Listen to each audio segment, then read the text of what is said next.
Europa Occidental está en medio de una ola de calor sin precedentes. Algunos lugares han alcanzado los 44 grados centígrados. 6 países han emitido sus alertas de calor al nivel más alto. Hay personas que están perdiendo la vida, y la razón podría ser más complicada de lo que cualquiera imaginaría.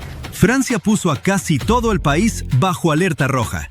La temperatura promedio del país llegó a los 30 grados centígrados.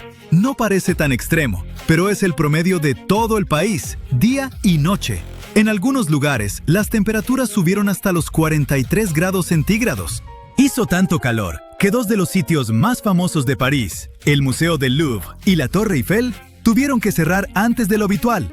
Los edificios simplemente no están diseñados para soportar ese tipo de calor. Más de la mitad de Francia está bajo la alerta de calor más alta. Decenas de miles de hogares se quedaron sin electricidad. Hay un enorme riesgo de incendios forestales y los bomberos ya están combatiendo devastadores incendios. Desde que comenzó la ola de calor, al menos 40 personas han perdido la vida en incidentes relacionados con el calor. Al resto de Europa no le va mucho mejor. El Reino Unido registró uno de sus junios más calurosos de la historia. Los meteorólogos dicen que las temperaturas en ciertos lugares podrían alcanzar los 38 grados centígrados. Algunas ciudades cerraron escuelas porque las aulas se volvieron demasiado calurosas. Los sistemas eléctricos no dan abasto con todos los aires acondicionados y ventiladores. Los hospitales atienden cada vez a más personas con problemas relacionados con el calor. España registró su temperatura promedio diaria más alta desde 1950. Solo en mayo, 101 personas en el país perdieron la vida por el calor. Es más que nunca antes para ese mes. Italia enfrenta el mismo problema. Gran parte del país se encuentra bajo la alerta de calor más alta. El calor seca la tierra. Algunas partes de Alemania están preocupadas por la sequía. Las autoridades locales han pedido a la gente que ahorre agua, porque las reservas podrían agotarse rápido si el calor continúa. El peligro no termina ahí. El pasto seco y los bosques pueden incendiarse mucho más fácilmente durante una ola de calor.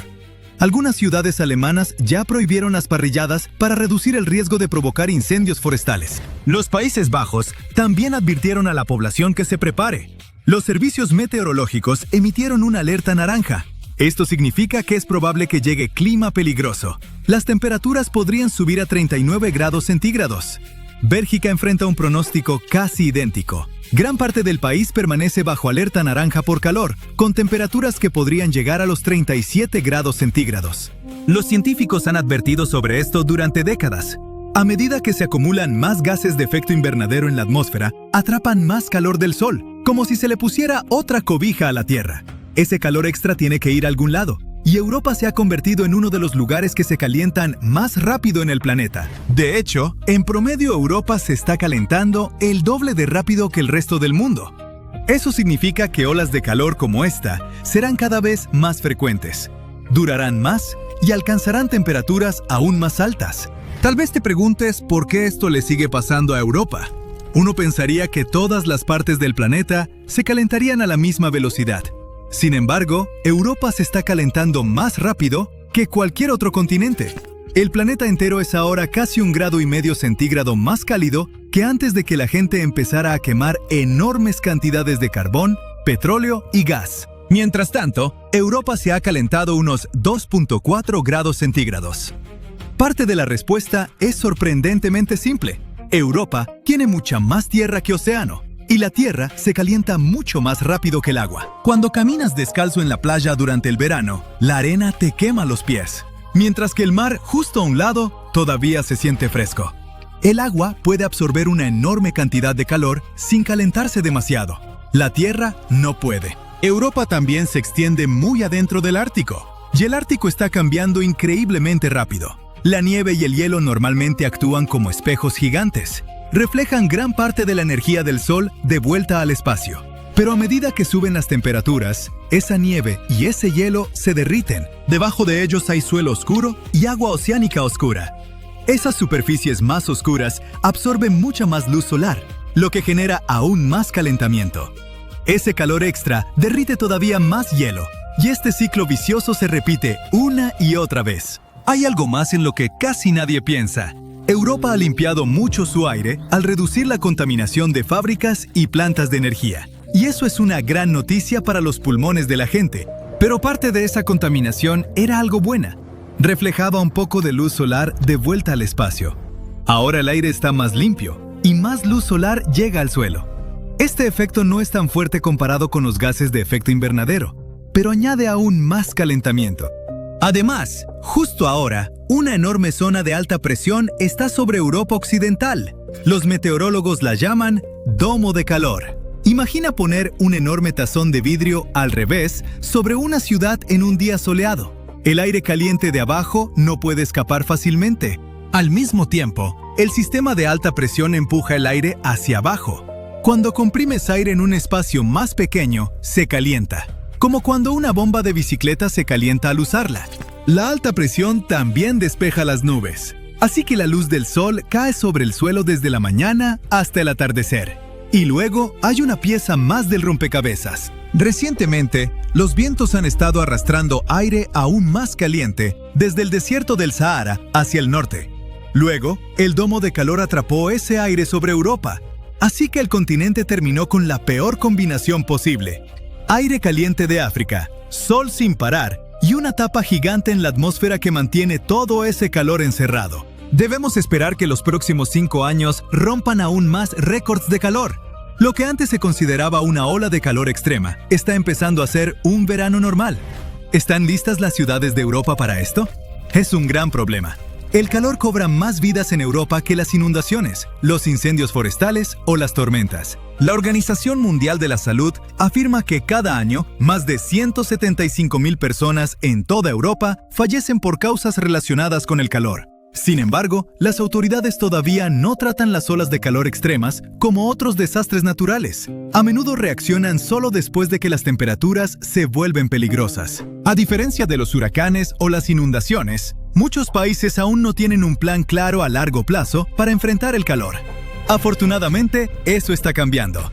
El año pasado, las Naciones Unidas elaboraron un nuevo plan global que podría ayudar a los países a prepararse para el calor extremo. El objetivo principal es tratar las olas de calor como un verdadero desastre, y no solo como otro día caluroso de verano. Pero arreglar las ciudades en sí es mucho más difícil. Europa pasó siglos construyendo calles, viviendas y espacios públicos para un clima más frío. Algunas calles se trazaron mucho antes de que existieran los carros. Nadie en aquel entonces esperaba veranos con temperaturas por encima de los 40 grados centígrados, así que nadie diseñó las ciudades para soportarlos. Ahora están llenas de techos oscuros, edificios de ladrillo, concreto y asfalto. Todos esos materiales actúan como esponjas gigantes de calor. Absorben la luz del sol todo el día y luego liberan ese calor lentamente después del atardecer. Por eso caminar por el centro de una ciudad en una noche calurosa puede sentirse peor que estar en el campo al mismo tiempo. Incluso después de que se mete el sol, el calor no tiene a dónde ir. En muchos lugares, las zonas céntricas se mantienen hasta 4 grados centígrados más calientes que los alrededores. Para enfrentar este problema, París quiere plantar unas 170,000 árboles. Eso ayudará a crear más sombra. Marsella está quitando pavimento de algunas plazas públicas antiguas y reemplazándolo con plantas y pasto. Otras ciudades están pintando las calles con colores más claros, para que reflejen más luz solar en vez de absorberla. Algunas están cambiando las normas de construcción para que las viviendas nuevas se mantengan más frescas y no dependan tanto del aire acondicionado. Pero hasta ahora, es un poco como ponerle una curita a una pierna rota. El verdadero problema no ha desaparecido. Europa sigue quemando enormes cantidades de petróleo, gas y carbón todos los días. Carros, aviones, fábricas y plantas de energía siguen enviando gases de efecto invernadero a la atmósfera. En promedio, una persona en la Unión Europea es responsable de unas 10 toneladas de gases de efecto invernadero al año, mientras que el promedio global es de solo unas 5,5 toneladas. En muchos casos, sigue siendo más barato volar que tomar un tren. Las ciudades aún no tienen suficientes centros de enfriamiento donde la gente pueda refugiarse del calor peligroso. Muchos edificios nuevos podrían volverse insoportablemente calurosos en tan solo unas décadas. Y muchas personas mayores que viven solas todavía no reciben visitas regulares durante las olas de calor, aunque son las más propensas a perder la vida por ellas. La Unión Europea planea implementar una nueva estrategia climática para finales de 2026. Se supone que ayudará a los países a prepararse para un clima más extremo. Lo alarmante es que el clima está cambiando mucho más rápido que Europa, y cada verano esa brecha se hace un poco más grande.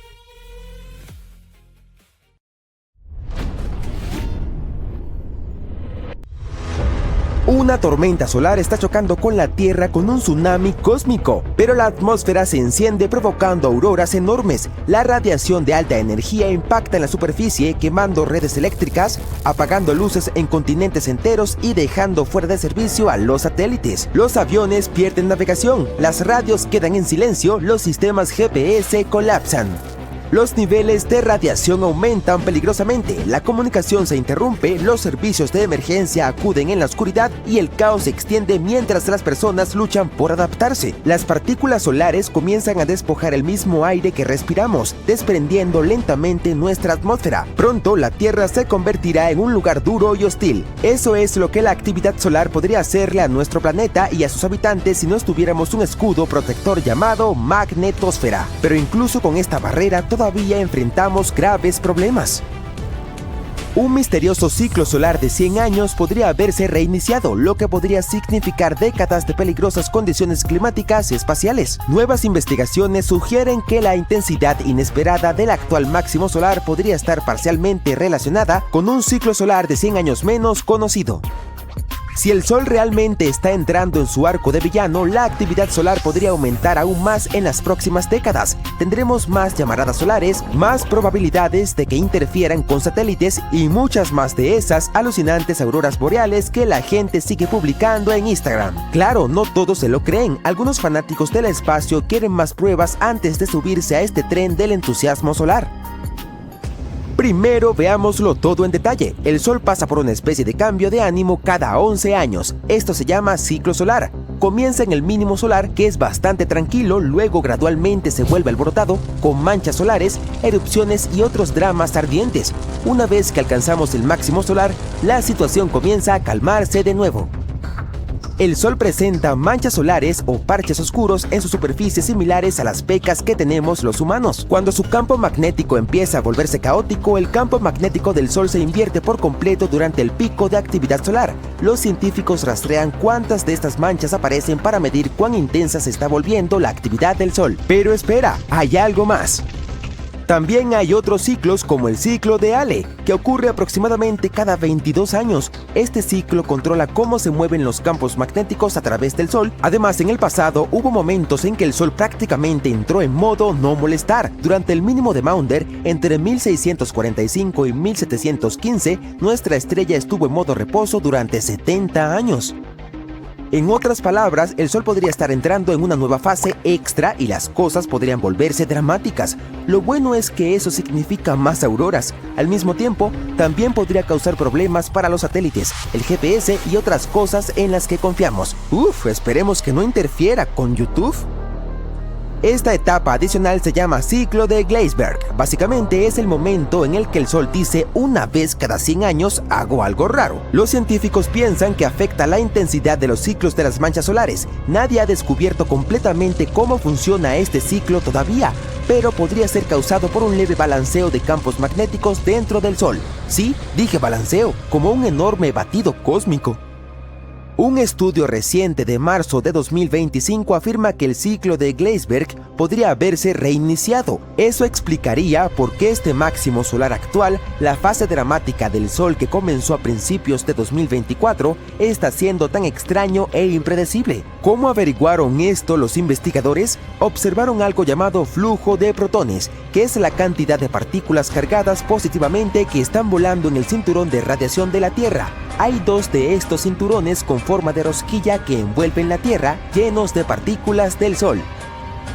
La cuestión es que cuando el Sol está activo, nuestra atmósfera superior se expande, lo que hace que el cinturón de radiación interno pierda algunos de esos protones, y cuando el Sol está tranquilo, el número de protones vuelve a aumentar, así que esos protones han estado incrementándose durante unos 20 años, pero recién comenzaron a disminuir en el último año, lo que significa el CGC acaba de alcanzar su mínimo. Es momento de que el Sol se reactive.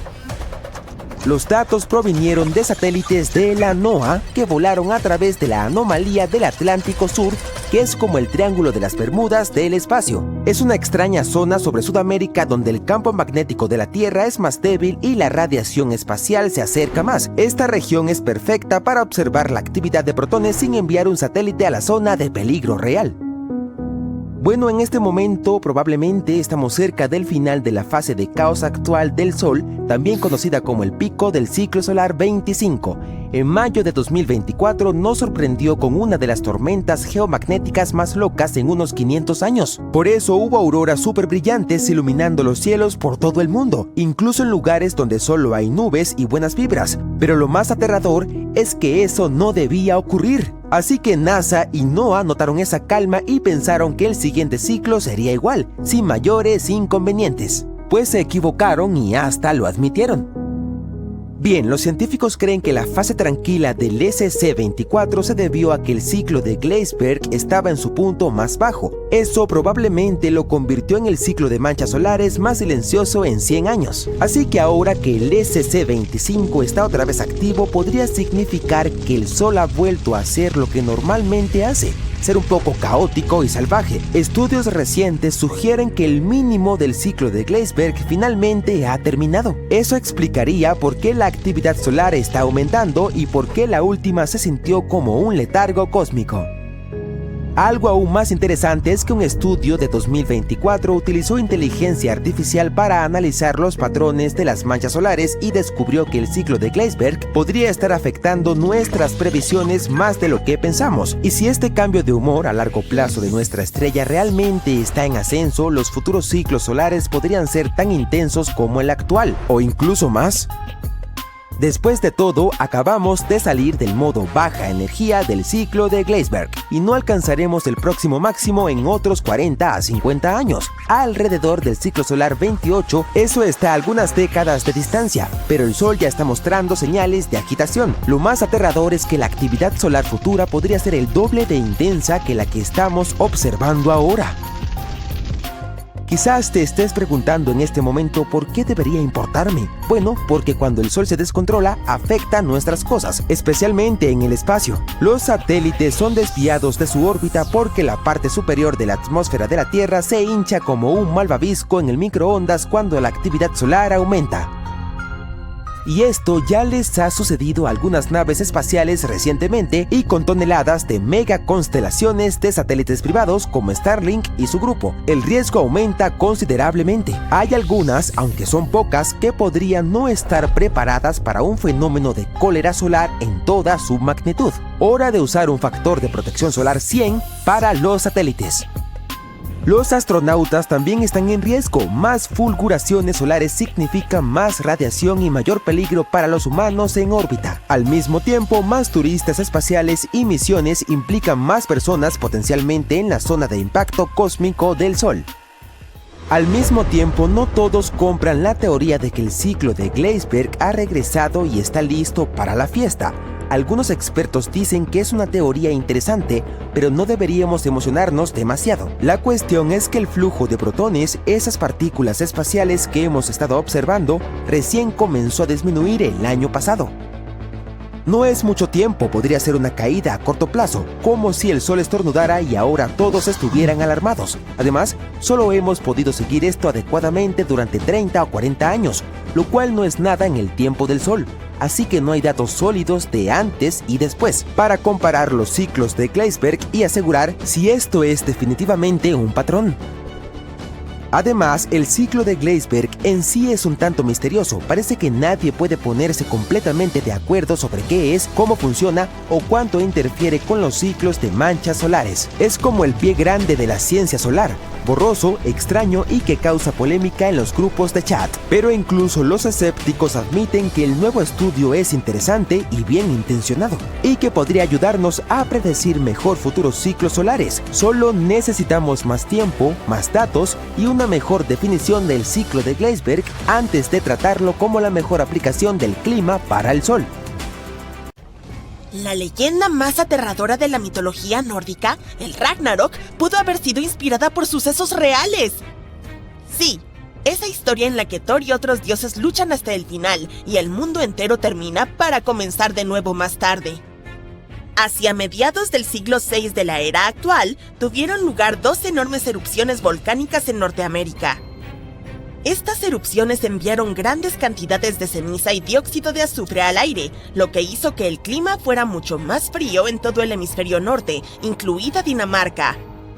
En antiguos registros de China de aquellos tiempos, escribieron que el sol se volvió tenue y frío como la luna. Las cosechas de cereales no podían madurar bien, y las estrellas estuvieron ocultas por más de un año debido a las partículas volcánicas que aún persistían en el cielo. Los científicos querían entender cómo este clima más frío afectó a los árboles, por lo que estudiaron los anillos de crecimiento de robles daneses de alrededor de ese periodo. Querían ver cómo el cambio en los patrones climáticos afectó el crecimiento de los árboles durante este periodo. Los científicos compararon muestras de árboles de Dinamarca con muestras de núcleos de hielo de Groenlandia. Estos núcleos de hielo contienen capas de nieve y hielo que atrapan pequeñas partículas de azufre y otras partículas de erupciones volcánicas pasadas, por lo que pueden mostrar cuándo ocurrieron estas erupciones. Los anillos mostraron que esos árboles crecieron menos de lo normal a mediados del siglo VI, por lo que el clima fue mucho más frío de lo habitual, tal vez debido a la presencia de cenizas volcánicas en el cielo. Algunas granjas fueron abandonadas durante ese tiempo, y la naturaleza comenzó a recuperar esas zonas. Todo esto pudo haber causado grandes cambios en la sociedad, como alteraciones en la estructura de las aldeas y en las prácticas rituales. Los arqueólogos también han encontrado muchos objetos valiosos enterrados durante esa época. Parece que la gente se los ofrecía a las deidades para hacer regresar al sol. Temían que un invierno sin fin comenzara si no hacían algo. Mucho tiempo antes, en lo que ahora es Inglaterra, la gente estaba ocupada construyendo Stonehenge. No hay duda de que las piedras más grandes fueron llevadas allí por humanos, pero hay una nueva teoría sobre las más pequeñas, las llamadas piedras azules. No parecen tan azules en un día soleado, pero adquieren un tono azulado cuando les cae lluvia o si las rompes. Entonces, la teoría principal es que nuestros antepasados neolíticos trabajaron duro para traer las piedras desde las colinas de Preseli hasta la llanura de Salisbury. Un nuevo estudio sugiere que hace mucho tiempo, durante la Edad de Hielo, los glaciares podrían haber utilizado el canal de Bristol como una autopista para mover las rocas. Encontraron una gran roca llamada errático glaciar en la bahía de Limeslade. Un errático glaciar es una roca o peñasco desplazado por un glaciar desde su lugar original hasta otro sitio. La roca de Limeslade está compuesta de un tipo de piedra llamada dolerita, que no se encuentra en la zona de la bahía. Sin embargo, coincide con las rocas del norte de Pembrokeshire, lo que significa que tal vez viajó por un glaciar hasta su nueva ubicación.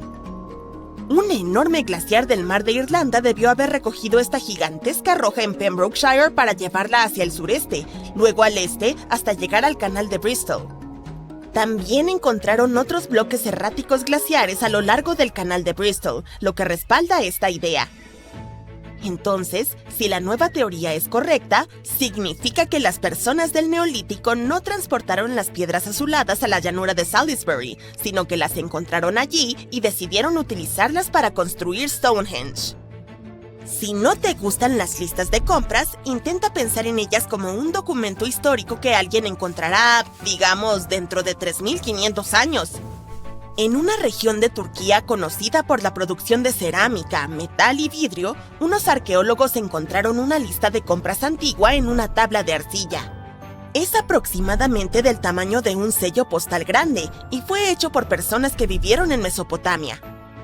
Usaron un tipo muy antiguo de escritura llamada cuneiforme, que significa en forma de cuña, ya que estaba compuesta de marcas que parecen cuñas. El idioma escrito en esta tablilla se llama acadio y desapareció hace mucho tiempo.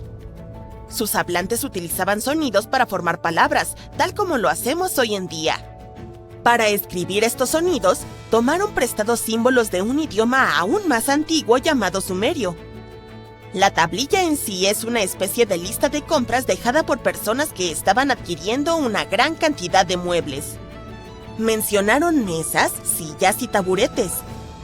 Este registro nos ayuda a entender cómo las personas de la Edad de Bronce tardía llevaban el control de bienes, dinero y comercio.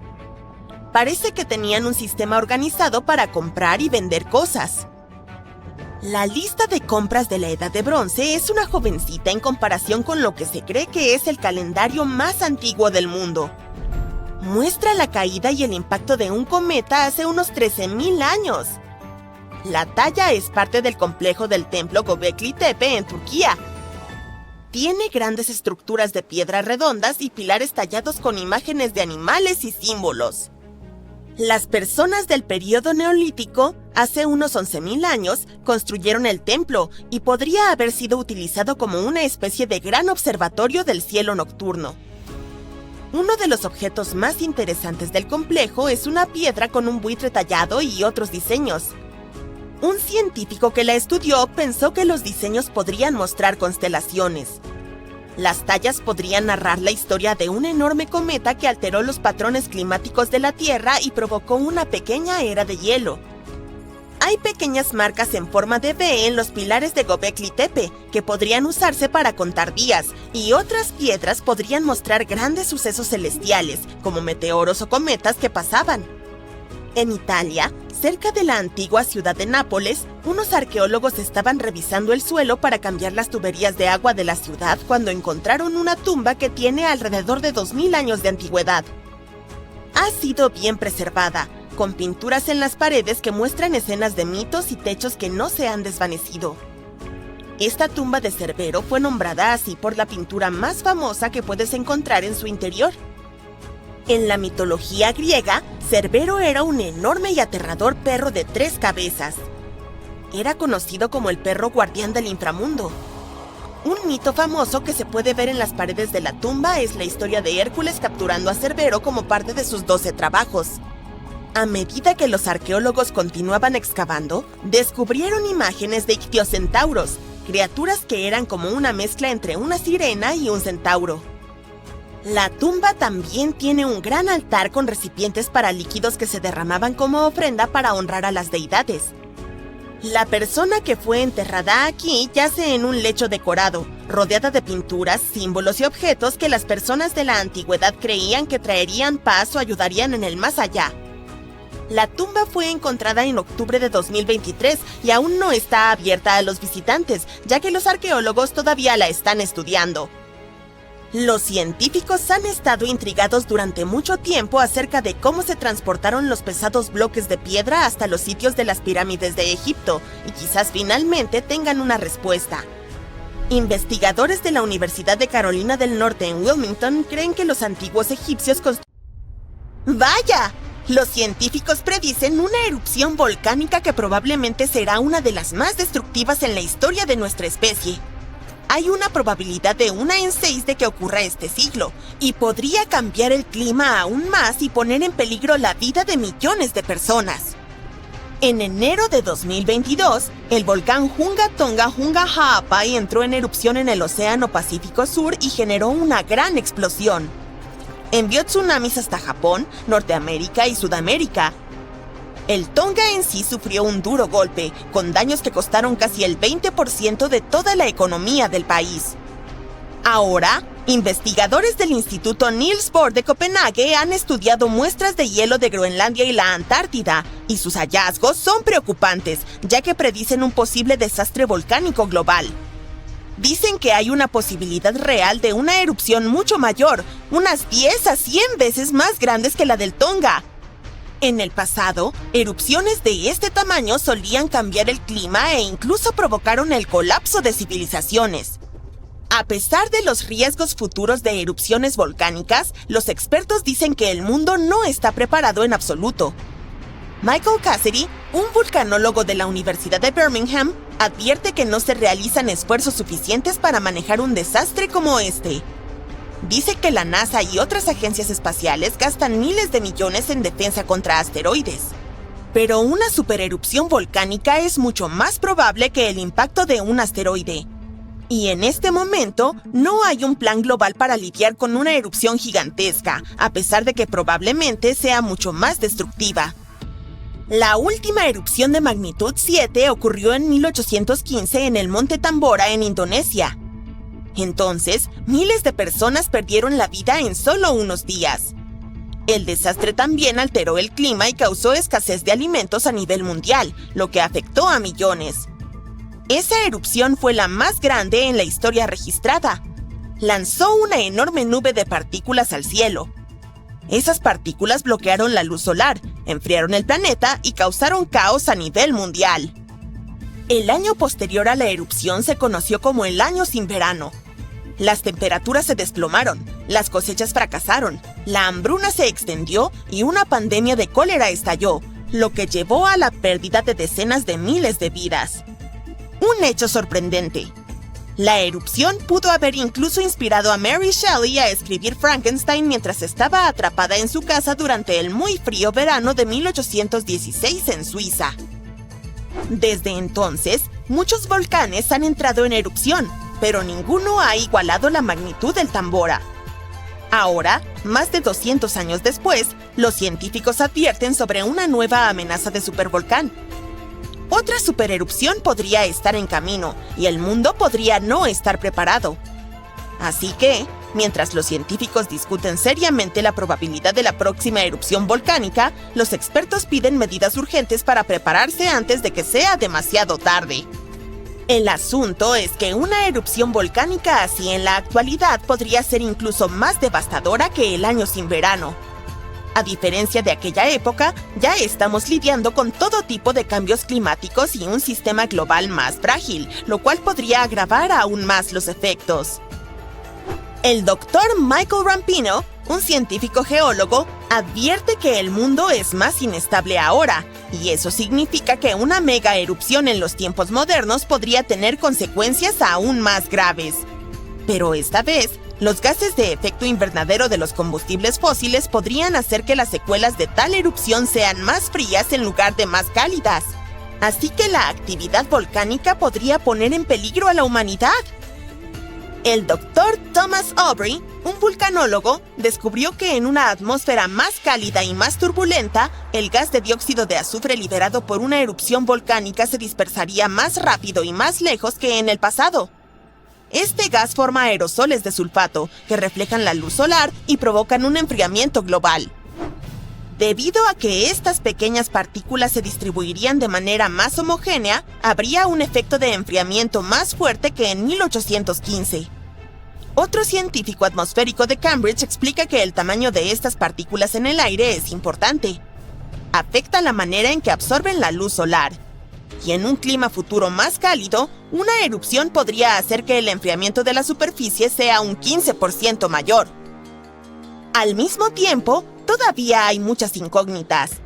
Científicos de la Universidad de Ginebra dicen que apenas estamos empezando a comprender plenamente los impactos de tal suceso. También es difícil estimar con precisión los futuros riesgos de erupciones volcánicas, ya que tenemos muy pocos datos sobre erupciones antiguas. Para entender la actividad volcánica del pasado, los investigadores analizan núcleos de hielo de Groenlandia y la Antártida, así como anillos de árboles antiguos, los cuales actúan como registros históricos de cambios climáticos. Estas mediciones sugieren que varias erupciones en los últimos miles de años enfriaron temporalmente el planeta entre 1 grado y 1,5 grados. Uno de los ejemplos más catastróficos es la erupción del Samalas en 1257, en Indonesia, que fue tan poderosa que probablemente desencadenó la pequeña edad de hielo. Fue un periodo de enfriamiento global que duró cientos de años. Más recientemente, la erupción del monte Pinatubo en 1991, en Filipinas, enfrió ligeramente la Tierra durante algunos años. Como esta erupción ocurrió en la era satelital, los científicos pudieron medir exactamente cuánto dióxido de azufre se liberó y cómo afectó a la atmósfera. Pero incluso con herramientas modernas como los satélites y los instrumentos sísmicos, los científicos todavía enfrentan dificultades para prever la próxima gran erupción volcánica. Afortunadamente, aunque no podemos predecir el momento exacto, sí podemos estudiar los peores escenarios para ayudar a las autoridades a prepararse. Esto incluye crear planes de evacuación y almacenar alimentos en caso de fallos en las cosechas globales causados por el enfriamiento volcánico. Los cambios en los patrones climáticos podrían hacer que los volcanes estén más activos. El derretimiento de los glaciares reduciría la presión sobre el magma subterráneo, lo que incrementará las posibilidades de una erupción. Además, Una mayor cantidad de lluvias extremas, que son cada vez más comunes, puede filtrarse en las fisuras volcánicas y provocar potentes explosiones impulsadas por vapor. Esto puede afectar tanto a volcanes activos como inactivos. Debido a estos riesgos, los investigadores están mapeando los volcanes que son más vulnerables al cambio climático. Sus estudios muestran que la mayor amenaza de supervolcanes proviene de zonas como Islandia, Chile e Indonesia. Estos son lugares donde los glaciares se están derritiendo rápidamente o las precipitaciones están aumentando de manera dramática. Un estudio de 2022 encontró que 716 volcanes en todo el mundo, es decir, el 58% de todos los volcanes activos conocidos sobre la superficie, podrían ser activados por lluvias extremas, lo que aumentaría la probabilidad de otra pequeña edad de hielo. Volvamos a la erupción del Hunga Tonga Hunga Ha'apai, que ocurrió el 15 de enero de 2022. Los científicos han confirmado que formó la columna de humo más alta que se ha registrado. El volcán, ubicado bajo el agua en el Pacífico Sur, envió una nube de ceniza a 57.000 metros de altura, es decir, más alto que cualquier erupción registrada anteriormente. Lo que hace esta erupción aún más notable es que fue la primera que alcanzó la mesósfera. Es la tercera capa de la atmósfera terrestre. La mesósfera comienza a unos 50.000 metros sobre la Tierra, donde los meteoritos empiezan a desintegrarse y forman estrellas fugaces. Para medir la altura de la columna de humo, los investigadores de la Universidad de Oxford y RAL Space utilizaron datos de 3 satélites meteorológicos geoestacionarios. Antes de esto, el récord de la columna volcánica más alta lo tenía la erupción del Monte Pinatubo en 1991 en Filipinas, que alcanzó los 40.000 metros de altura. Curiosamente, este tipo de medición solo fue posible gracias a la tecnología moderna de satélites, y hace una década nadie hubiera podido hacer esto. Otro volcán que deberíamos mencionar en relación con un potencial desastre volcánico global se encuentra en la península de Reykjanes en Islandia. Su última erupción tuvo lugar en noviembre de 2024, lo que provocó evacuaciones en las zonas cercanas. La erupción comenzó poco después de las 11 de la noche con... El Kilauea, uno de los volcanes más activos del mundo, volvió a hacer erupción en marzo de 2026 en la Isla Grande de Hawái. Grandes fuentes de lava salieron disparadas al cielo, cerraron la carretera principal y el aeropuerto quedó bloqueado por nubes de ceniza áspera. El cielo se volvió rojo oscuro e inquietante. Así de denso era el humo. La erupción aisló partes de la isla.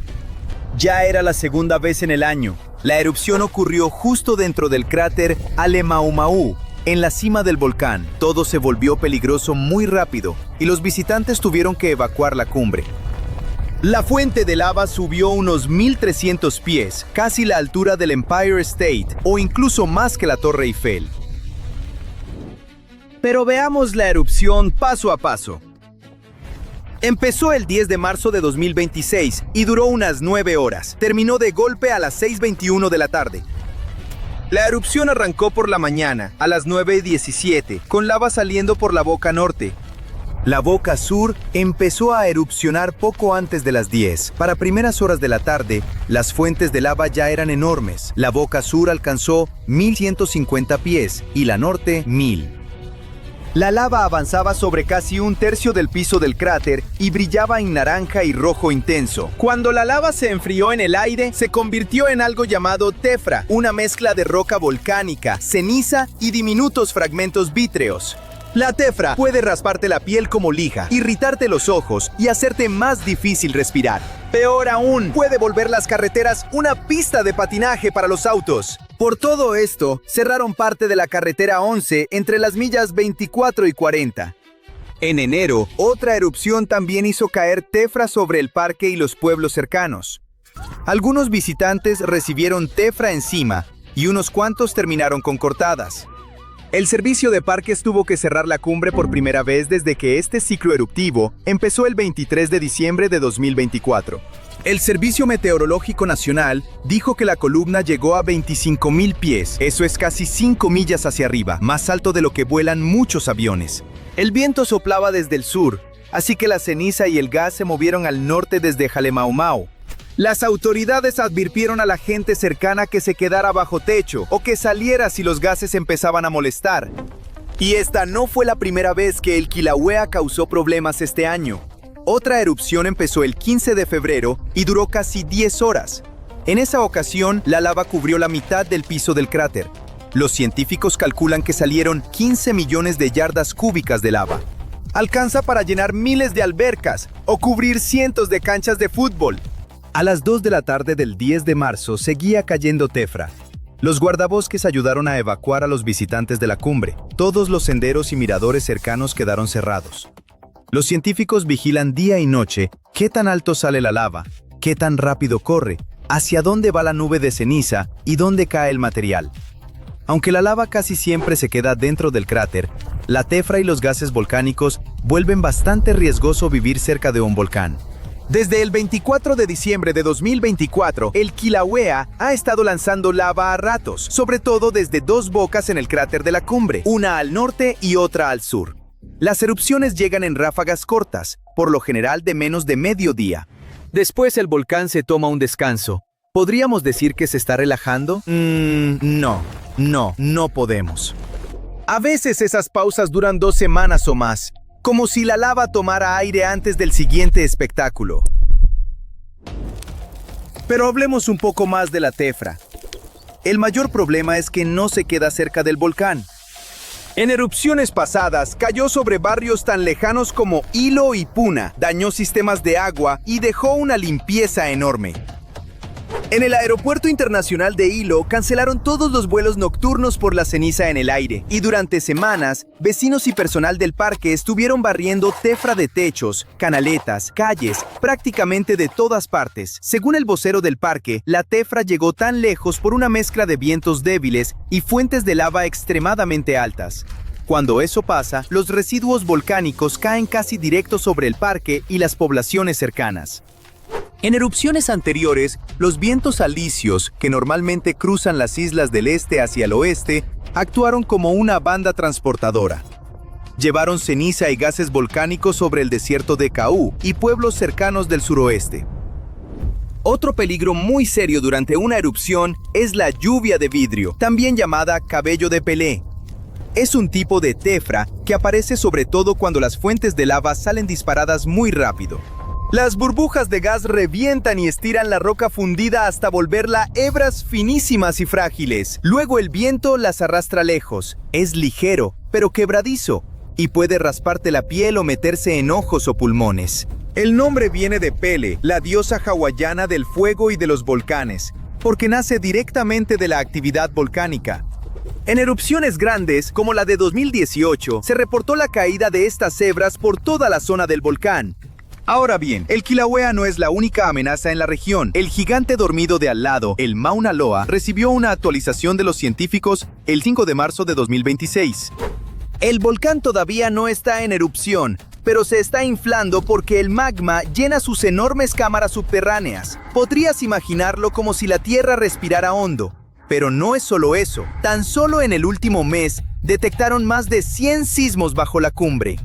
¿Hay que preocuparse? Bueno, veámoslo.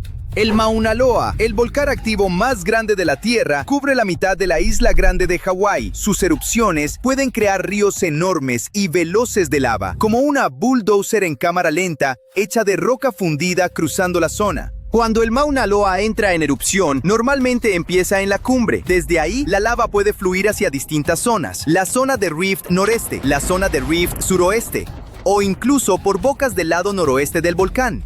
Lo más inquietante es que esos flujos de lava pueden aparecer en minutos, horas o incluso meses después de que arranca la erupción. Desde su primera erupción bien documentada, en 1843, el Mauna Loa ha erupcionado 34 veces. Los intervalos entre erupciones pueden ir de unos cuantos meses a muchas décadas.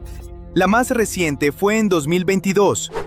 Ahora mismo el Mauna Loa está tranquilo, pero activo. La actividad sísmica, o sea, los pequeños terremotos bajo el volcán, muestra que el magma sí se está moviendo bajo la superficie. En febrero de 2026, Los científicos detectaron 116 sismos bajo la cumbre, concentrados sobre todo bajo la caldera llamada Mokuaweoweo. Algunos también se agruparon en la caldera sur, pero no te asustes con ese número. Para comparar, el mes anterior hubo 123. Estos sismos son parte de la respiración normal del volcán mientras vuelve a llenarse de magma tras la erupción de 2022.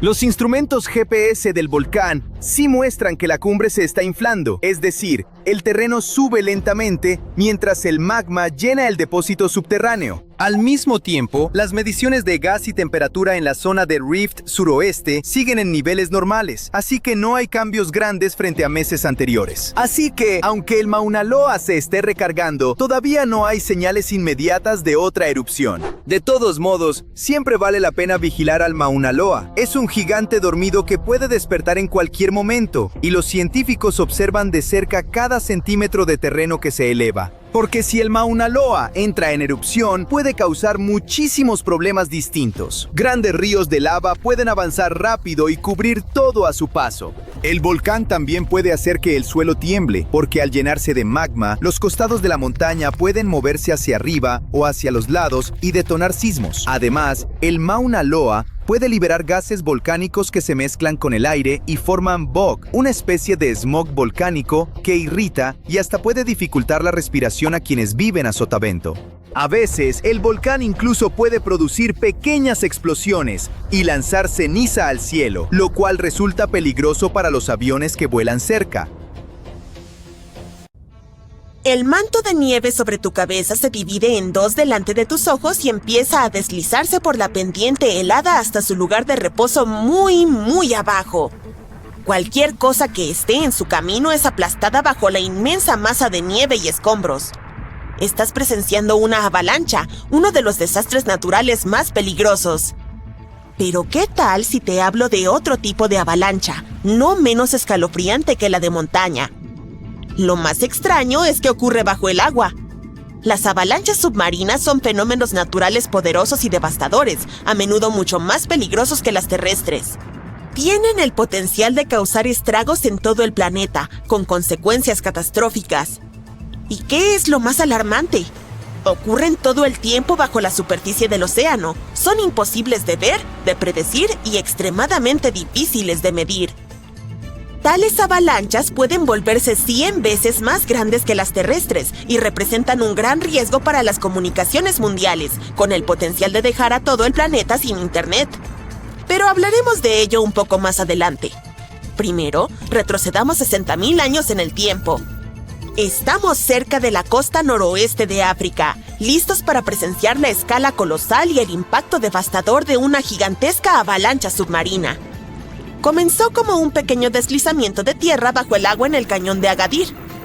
Al principio, eran solo 1,5 kilómetros cúbicos de material. Pero en poco tiempo, esta masa aumentó más de 100 veces su tamaño mientras viajaba por el fondo del Océano Atlántico. A medida que la avalancha se aceleraba y crecía, recogía grava, arena, rocas y lodo. Talló un camino devastador a través de uno de los cañones submarinos más grandes del mundo, mientras arrasaba con todas las formas de vida animal y vegetal a su paso. El desastroso flujo fue tan poderoso que erosionó un tramo de 400 kilómetros del cañón, cortó cientos de metros en sus lados y dañó un total de 4.500 kilómetros cuadrados, que es el área de más de 3 ciudades y media de Nueva York. En cuanto a la fuerza del flujo, fue tan inmensa que propulsó enormes peñascos por las paredes del cañón y alcanzó alturas de hasta 130 metros. Antes de que los científicos descubrieran la evidencia de este suceso catastrófico, habían subestimado la magnitud de la destrucción causada por las avalanchas submarinas. Por cierto, estas devastadoras catástrofes pueden comenzar no solo en lo profundo del océano, sino también en los estuarios. Regresemos al 14 de enero de 2020 y veámoslo nosotros mismos. Una corriente de turbidez, un flujo rápido y descendente de agua con gran cantidad de sedimentos, se precipitó más de 1.100 kilómetros desde el estuario del río Congo hasta el mar profundo. Esta corriente apareció debido a dos factores: una terrible inundación a lo largo del río Congo a finales de diciembre de 2019 y mareas vivas inusualmente grandes. Esto dio como resultado una avalancha de arena y barro. Su volumen fue equivalente a 1/3 de todo el sedimento producido anualmente por todos los ríos del mundo. Esta avalancha de sedimento se aceleró y aumentó su velocidad de 5 metros por segundo en la parte superior del cañón del Congo a 8 metros por segundo cuando alcanzó el final del canal, casi a 1.100 kilómetros de la costa. Esta ruta convirtió a la avalancha en la más larga de sedimentos jamás medida en nuestro planeta. 2 días después, el flujo llegó al océano profundo. La avalancha rompió 2 cables de telecomunicaciones en el fondo marino y redujo la velocidad de los datos de Internet en toda el área de África Occidental, Central y Sur. Hasta ahora, antes de este desastre, los científicos consideraban que medir avalanchas submarinas poderosas era poco práctico. Pero el flujo de sedimentos en el cañón del Congo pudo ser monitoreado y así permitió finalmente a los investigadores evaluar cómo las grandes inundaciones fluviales se conectaban con el mar profundo.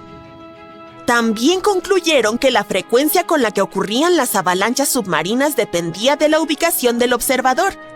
Los cañones submarinos cercanos a las desembocaduras de los ríos pueden experimentar varias pequeñas avalanchas al año. Otros sistemas, lejos de las desembocaduras de los ríos, como el cañón de Agadir, pueden tener solo una monstruosa avalancha cada 10.000 años aproximadamente. Tal vez te preguntes qué puede provocar una avalancha bajo la superficie del océano. Pues bien, terremotos, tifones, mareas altas, inundaciones fluviales e incluso erupciones volcánicas. Y debido a nuestro cambiante clima, este tipo de sucesos se vuelven cada vez más frecuentes e intensos. Al mismo tiempo, estos detonantes no significan que una avalancha sea inminente. Tampoco se relacionan con la magnitud del suceso. Compruébalo tú mismo. En 1755, un poderoso terremoto golpeó la costa de Portugal y arrasó grandes partes de Lisboa. Decenas de miles de personas perdieron la vida durante ese desastre, pero solo desencadenó una pequeña avalancha submarina. Y en 1929, un gran terremoto frente a la costa de Terranova, Canadá, provocó la mayor avalancha submarina jamás registrada. La corriente viajó a una velocidad de 70 kilómetros por hora y arrastró rocas, arena y lodo. Rompió 11 cables del lecho marino en su camino cuesta abajo. La avalancha fue tan poderosa que produjo un tsunami que cobró la vida de 28 personas a lo largo de la costa. Las avalanchas submarinas son totalmente invisibles porque ocurren a gran profundidad bajo la superficie del océano, lo que las hace muy difíciles de estudiar.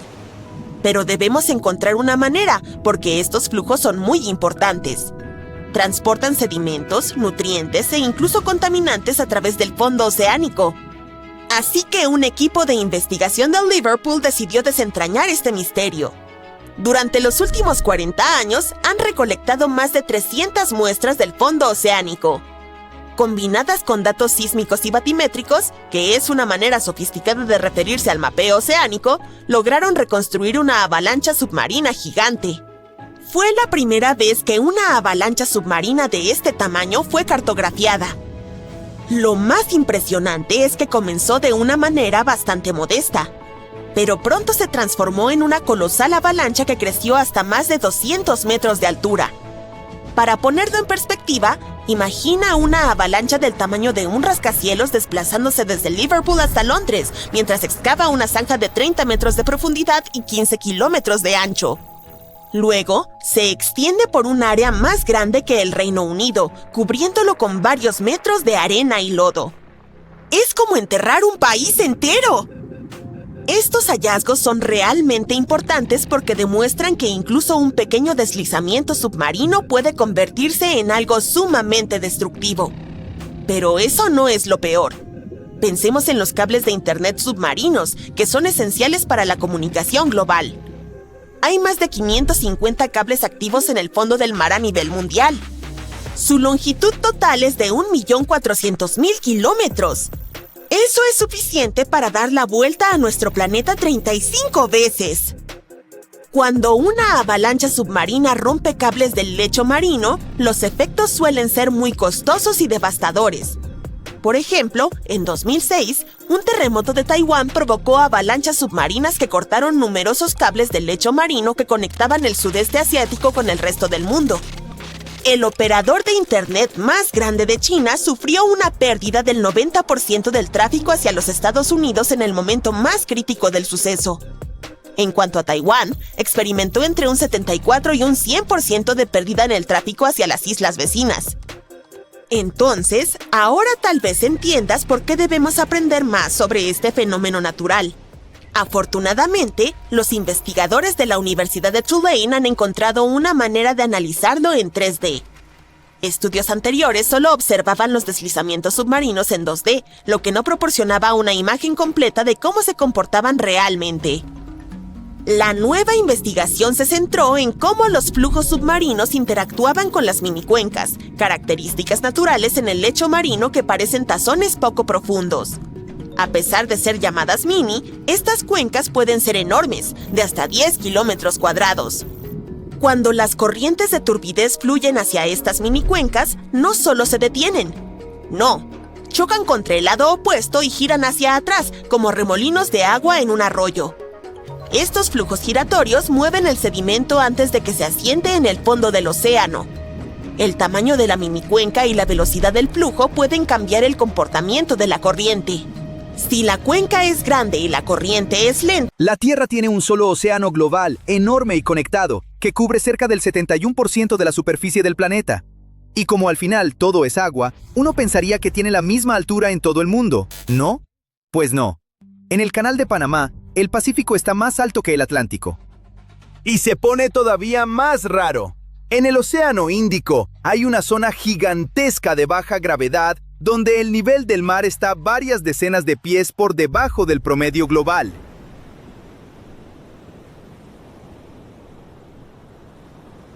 Primero, resolvamos el misterio del Pacífico. La diferencia de altura con el Atlántico es, en promedio, de unas 8 pulgadas, y es una diferencia real, medida con precisión durante mucho tiempo. No estamos hablando de olas, ni de marea alta. El asunto es que el agua se expande cuando se calienta. El Pacífico suele ser más cálido que el Atlántico, así que su agua ocupa un poco más de espacio. La salinidad también importa. En muchas regiones, el Pacífico es menos salado. El agua más dulce es menos densa, y el agua menos densa queda un poquito más alta. Y luego están las corrientes y los vientos. Los fuertes vientos alisios, que soplan de este a oeste, justo al norte y al sur del Ecuador, empujan cantidades enormes de agua hacia el oeste a través del Pacífico. Esa agua se amontona junto a los bordes de los continentes. Pero probablemente el factor más importante y el más inesperado es que la gravedad no es igual en todas partes de la Tierra. Los continentes, las islas e incluso las cordilleras submarinas jalan la superficie del océano. O sea, el océano sigue el campo gravitatorio irregular de la Tierra, no una forma geométrica perfecta. Por todo eso, el nivel del mar puede variar hasta unos 10 pies de una región a otra. Ahora imagina lo difícil que fue lidiar con eso y construir un canal entre estos dos océanos. Los ingenieros tuvieron que considerar la diferencia de altura entre el Pacífico y el Atlántico al hacer el Canal de Panamá. Sorprendentemente, ese no fue el principal obstáculo. Había problemas mucho peores, pero de eso hablamos en un momento. Así que un día, alguien vio Panamá y pensó, ¿qué tan difícil puede ser cavar un canal y unir dos océanos? Muy difícil. La superficie de Panamá es empinada, lodosa, lluviosa e inestable. O sea, no era cavar en una caja de arena, era abrir una zanja en una montaña mojada que no dejaba de venirse abajo. Los ingenieros querían un canal a nivel del mar, cortado en línea recta, para que los barcos pasaran sin esclusas ni elevaciones. Pero Panamá no iba a cooperar. Cada vez que los trabajadores excavaban una ladera, la tierra se les venía encima otra vez. En temporada de lluvias, los ríos lo inundaban todo y enterraban el equipo. Y luego, la gente empezó a enfermarse sin parar. En ese tiempo, todavía no se entendía bien que los mosquitos transmitían enfermedades, así que los brotes arrasaban con las cuadrillas. Miles de personas perdieron la vida. Al final, el proyecto se vino abajo tanto financiera como físicamente. Años después, Estados Unidos lo intentó otra vez, pero ahora sí tomó en cuenta a la naturaleza. En lugar de excavar de lado a lado al nivel del mar, construyó un enorme sistema de elevadores de agua. Funciona así. Los barcos entran en cámaras gigantes y las compuertas se cierran. Luego entra el agua, y los barcos suben unos 85 pies, más o menos la altura de un edificio de 8 pisos. Arriba hay un lago artificial enorme. Los barcos cruzan ese lago y luego bajan del otro lado. Es como pasar barcos por encima de una colina usando tinas del tamaño de rascacielos. Bueno, ahora sí, ¿qué pasa con la gravedad de la Tierra? Olvídate de la idea de que la Tierra es una esfera perfecta. Mejor imagínala como una papa con bultos girando. La parte del medio se abulta un poco por la rotación del planeta, y la corteza tampoco es uniforme. La densidad bajo la superficie cambia todo el tiempo. Hay zonas pesadas y densas, y otras más ligeras. Eso es lo que de verdad moldea la gravedad del planeta. Ahora entra en escena el geoide. Es la forma que tendría el océano si solo lo moldearan la gravedad y la rotación de la Tierra. Sin olas, sin vientos y sin mareas. En otras palabras, si flotara libremente alrededor de esta papa llena de bultos. Sobre las zonas densas, la gravedad jala más fuerte y el agua se acumula. Sobre las zonas más ligeras, la gravedad es más débil y el agua se hunde un poco. Por ejemplo, hay una zona rarísima en el Océano Índico donde la gravedad es más débil de lo normal, y por eso, el nivel del mar ahí queda más de 328 pies por debajo del océano que la rodea. Es como si el agua bajara a la altura de un edificio de 30 pisos. Eso forma una depresión circular enorme que cubre alrededor de 1.2 millones de millas cuadradas. Su nombre oficial es el geoide bajo del Océano Índico. Los científicos la detectaron por primera vez en 1948, durante mediciones de gravedad hechas desde un barco, y lleva años intrigándolos. ¿Por qué la gravedad sería más débil justo ahí? ¡Por fin! ¡Creen que ya dieron con la respuesta! Muy por debajo de esa parte del océano, podrían estar subiendo enormes plumas de magma caliente desde el manto, como masas lentísimas de lava empujando hacia arriba desde profundidades enormes. Esas surgencias pueden mover la masa dentro del planeta, y cuando la masa se mueve, la gravedad también. Menos masa debajo significa un jalón un poco más débil, y por eso el agua del océano se hunde más en ese punto. Para poner a prueba la idea, los investigadores corrieron simulaciones enormes en computadora. Básicamente rebobinaron la historia de la Tierra hasta hace 140 millones de años para ver cómo evolucionó la región. ¿Y qué salió? Sus modelos apuntan a la ruptura de un océano antiguo que ya no existe. Al parecer, las placas tectónicas se movieron y fragmentos de corteza se hundieron profundamente en el manto en esa zona. Eso probablemente alteró el material de abajo y disparó esas plumas de magma. Así que este agujero de gravedad no es un agujero en el mar, es una abolladura en el campo gravitatorio de la Tierra, causada por procesos profundos que empezaron hace millones de años. La depresión es tan extrema que influye en corrientes oceánicas, mediciones del nivel del mar e incluso rutas de satélites. Así de poderosos siguen siendo estos procesos del manto, millones de años después de todo ese drama tectónico. La gran pregunta ahora es, ¿algún día desaparecerá el geoide bajo del Océano Índico o llegó para quedarse? Los científicos no están 100% seguros. Todo depende de cómo se muevan con el tiempo las masas dentro de la Tierra. El manto de nuestro planeta no es sólido. Está cambiando todo el tiempo, subiendo en plumas y hundiéndose en losas. Esos movimientos lentos y profundos pueden mantener esa baja gravedad intacta durante millones de años, o con el tiempo, suavizarla. Piensa en una lámpara de lava gigantesca moviéndose lentísimo bajo el océano. En unos cientos de millones de años, esa masa podría moverse lo suficiente como para borrar la depresión, ¿o no? En cualquier caso, el estudio deja pistas valiosas y anima a investigar más. Los estudios anteriores solo modelaban las losas frías que se hunden en el manto. Ahora las simulaciones también incluyen plumas de magma caliente que suben. Probablemente fueron clave para formar esta anomalía desde el principio. Pero todavía faltan piezas en la simulación. Por ejemplo, el famoso punto caliente de Reunión, una enorme pluma del manto que hizo erupción hace unos 65 millones de años y formó las trampas del Deccan en la India. Esa erupción cubrió de lava más de la mitad de la India. Fue uno de los eventos volcánicos más grandes en la historia de la Tierra. Si esa pluma no aparece en la simulación, algunas predicciones del geoide pueden estar desviadas. También hay diferencias entre el modelo y la realidad.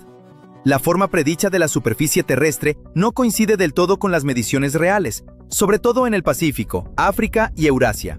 Los investigadores dicen que la correlación ronda el 80%, lo cual es bastante bueno, aunque no perfecto. Por desgracia, la simulación todavía no puede captar todos los detalles. El investigador principal lo resume así: no sabemos con exactitud cómo era la Tierra hace millones de años. Las placas se movían, los océanos cambiaban y los continentes chocaban entre sí. Todavía hay muchas incógnitas. Los modelos solo pueden darnos una idea general del pasado. Aún con esos pequeños errores, la idea principal es clara. El geoide bajo del Océano Índico es enorme y fue moldeado por plumas profundas del manto y por antiguos eventos tectónicos. Puede cambiar dentro de cientos de millones de años o puede seguir ahí. Y además nos recuerda que la Tierra no es la esfera lisa y perfecta que nos gusta imaginar. Una de las estrellas más grandes que hemos encontrado está tambaleándose al borde del desastre y no va a terminar en silencio. Puede colapsar sobre sí misma y convertirse al instante en un agujero negro o estallar en una supernova cegadora. Incluso podría chocar con su estrella compañera y quizá logremos verlo. La estrella en cuestión, WOH G64, qué nombrecito. Yo le voy a decir Jerry. Jerry es una supergigante roja. Son estrellas enormes al final de su vida.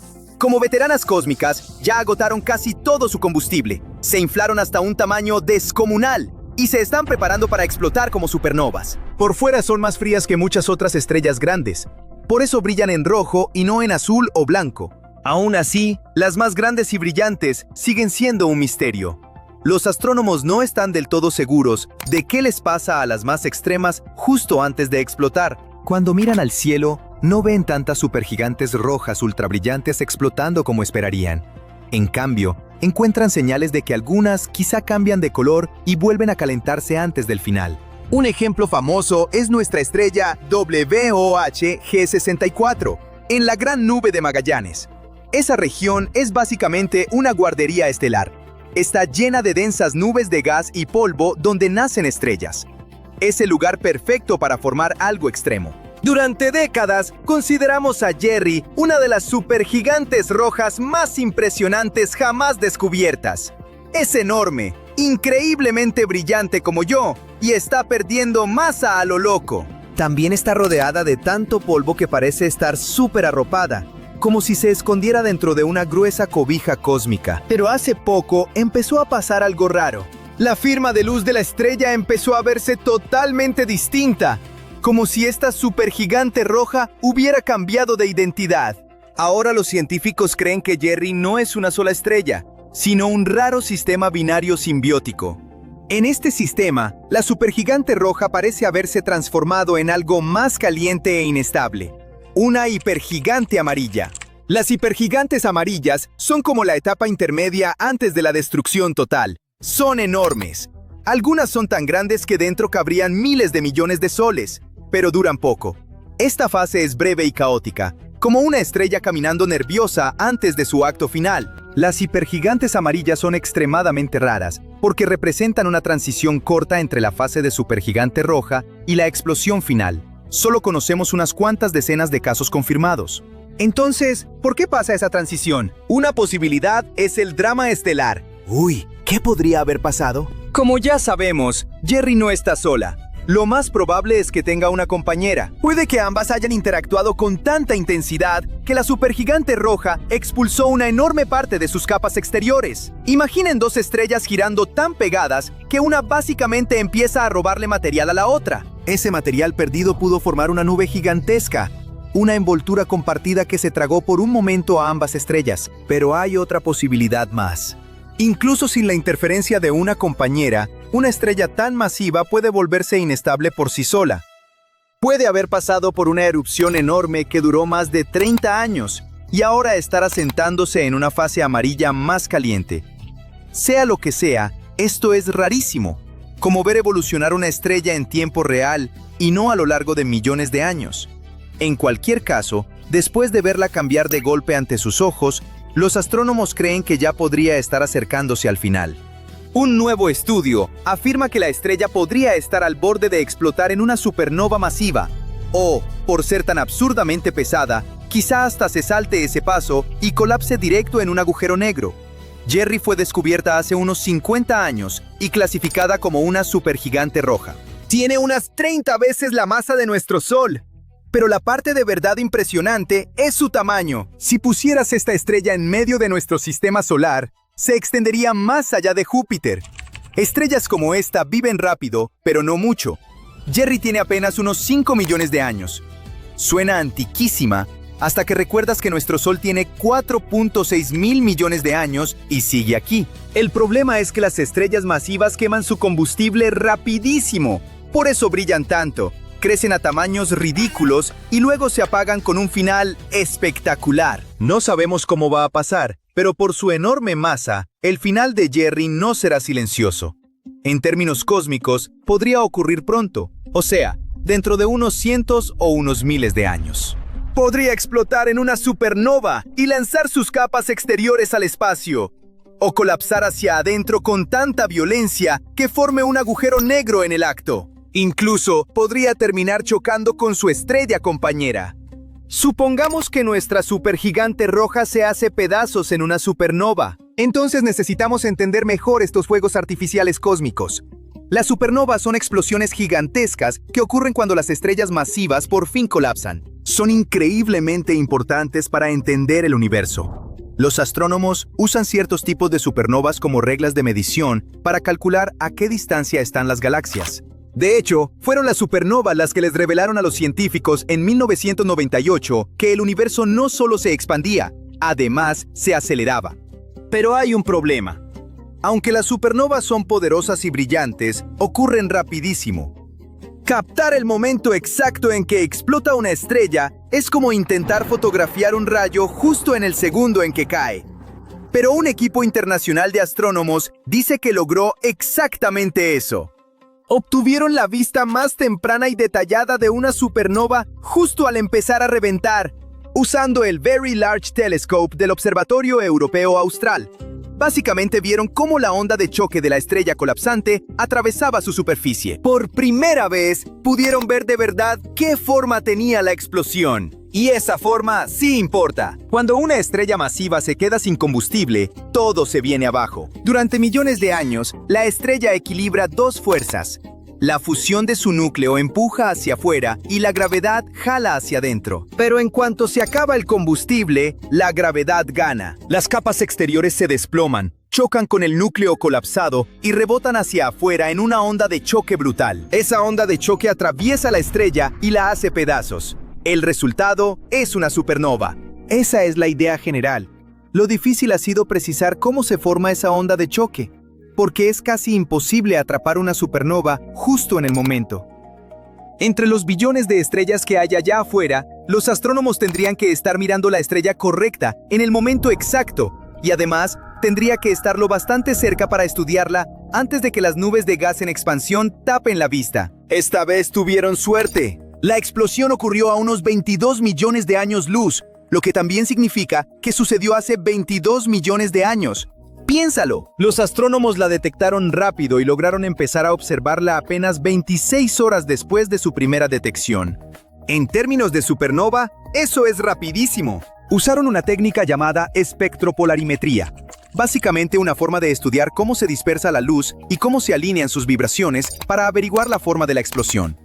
Lo que encontraron fue sorprendente. La explosión no era perfectamente redonda. En vez de expandirse como una esfera lisa, la onda de choque se estiró un poco, más como una aceituna que como una pelota.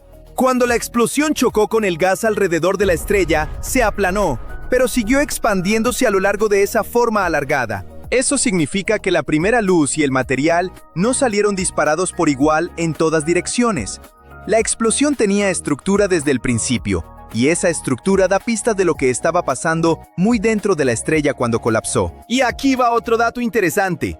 La estrella que se volvió supernova era una supergigante roja de entre 12 y 15 masas solares. Y por la cantidad de supergigantes rojas que hay, los astrónomos esperaban ver muchas explotando. Pero durante años no vieron tantas.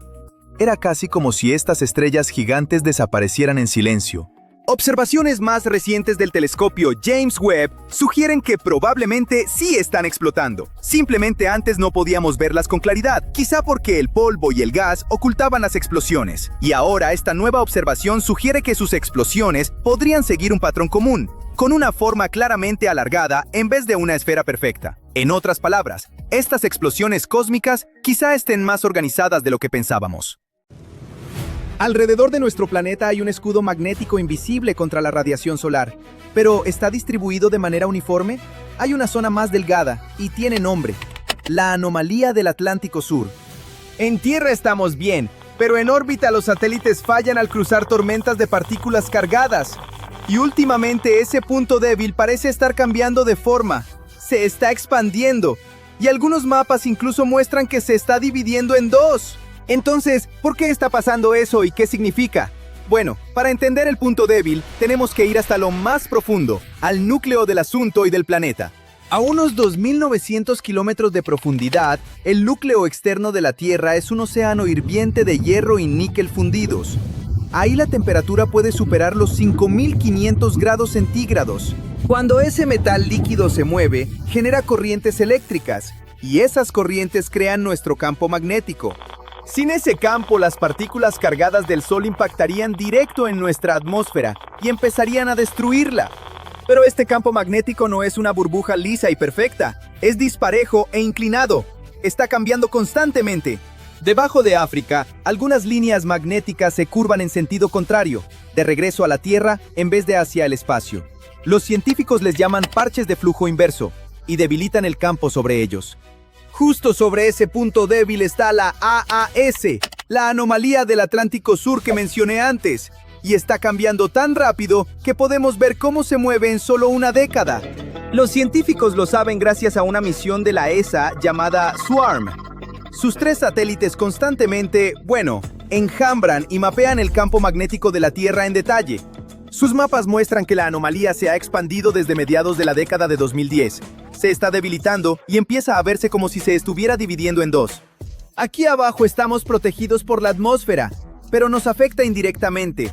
Si los satélites empiezan a fallar, la mayoría de los que dependemos están en órbita baja, a unos cientos de kilómetros de altura.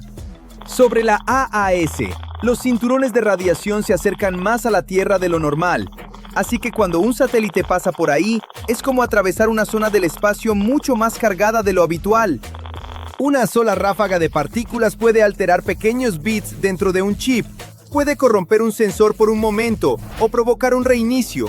Puede forzar al satélite a entrar en modo seguro, donde apaga todo lo sensible para sobrevivir. Muchos satélites cruzan la AAS varias veces al día, lo que significa que cada pasada es otra tirada de dados.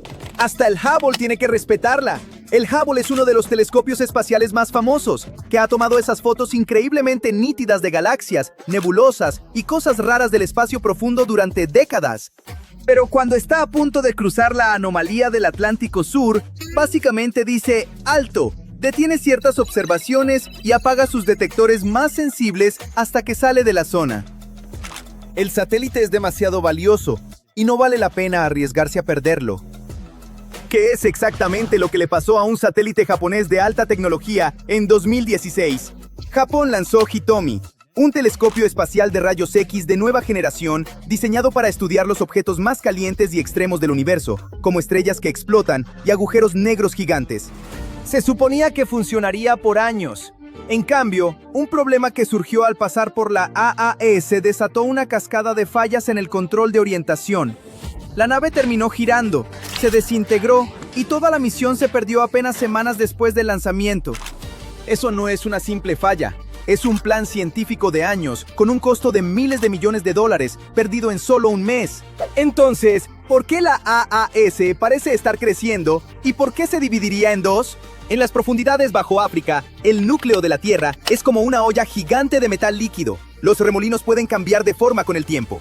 Imagina que sostienes un imán fuerte debajo de una mesa, y encima hay una lámina delgada de metal.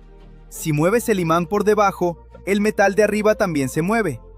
Si usas un imán, obtienes una abolladura. Si lo mueves o agregas otro imán cerca, la abolladura se estira o se divide en dos. El hierro líquido en las profundidades actúa como imanes que se mueven. Cuando el patrón de flujo cambia, crea puntos débiles en el campo magnético. Si un punto débil se expande bajo tierra, la depresión sobre él también se expande. Si dos puntos débiles se forman cerca de uno del otro, esa caída en la superficie puede dividirse en dos hendiduras juntas.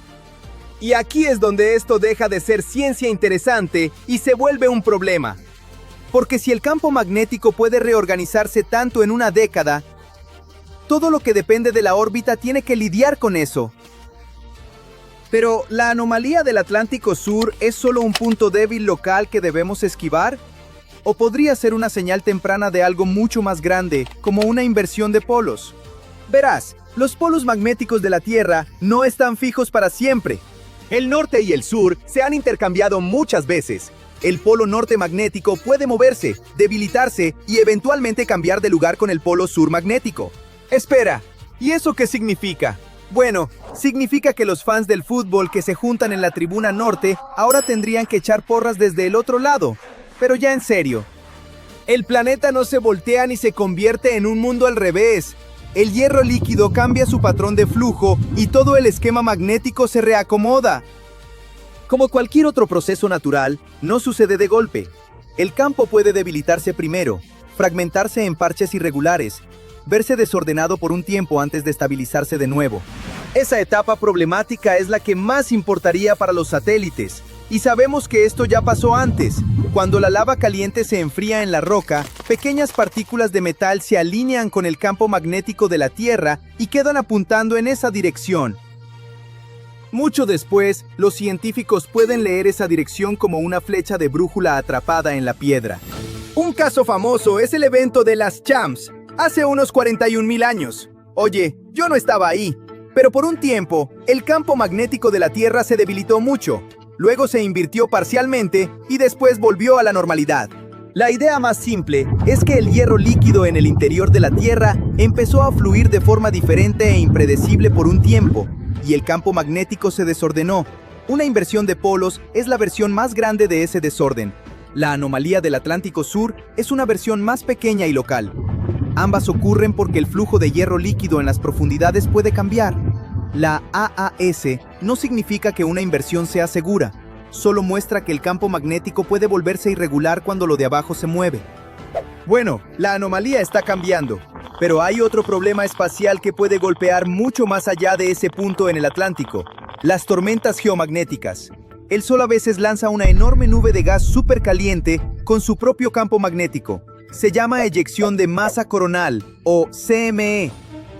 Algunas de estas nubes viajan a más de 1,5 millones de kilómetros por hora. Si una apunta hacia la Tierra, golpea nuestro escudo magnético y lo sacude. Esa sacudida inyecta energía extra al espacio alrededor de la Tierra, altera señales de radio, afecta la precisión del GPS por un rato y en casos extremos hasta empuja corrientes eléctricas hacia las líneas de energía en Tierra. Y también causan auroras impresionantes. En marzo de 1989, una gran tormenta geomagnética provocó un apagón en Quebec que dejó a 6 millones de personas a oscuras durante horas. Otro ejemplo fue en mayo de 2024, cuando una fuerte tormenta geomagnética interrumpió señales de satélites y radio, obligó a algunas aerolíneas a ajustar rutas y empujó las auroras mucho más al sur de lo normal. Las tormentas solares no golpean siempre con la misma fuerza. El Sol pasa por un ciclo de actividad que dura unos 11 años. Durante la fase más activa, lanza más llamaradas y más nubes gigantes de partículas cargadas, así que las tormentas geomagnéticas fuertes se vuelven más probables. Justo ahora estamos en una de esas etapas más intensas. Así que las probabilidades de clima espacial severo son más altas que hace unos años. Pero la razón por la que se siente más peligroso es cómo funciona la vida moderna. Dependemos de satélites y redes eléctricas más que nunca. Así que una tormenta que antes era solo una bonita noche de auroras, ahora puede significar fallas en señales, errores de GPS, vuelos desviados, sobrecarga en la red y un montón de reparaciones costosas.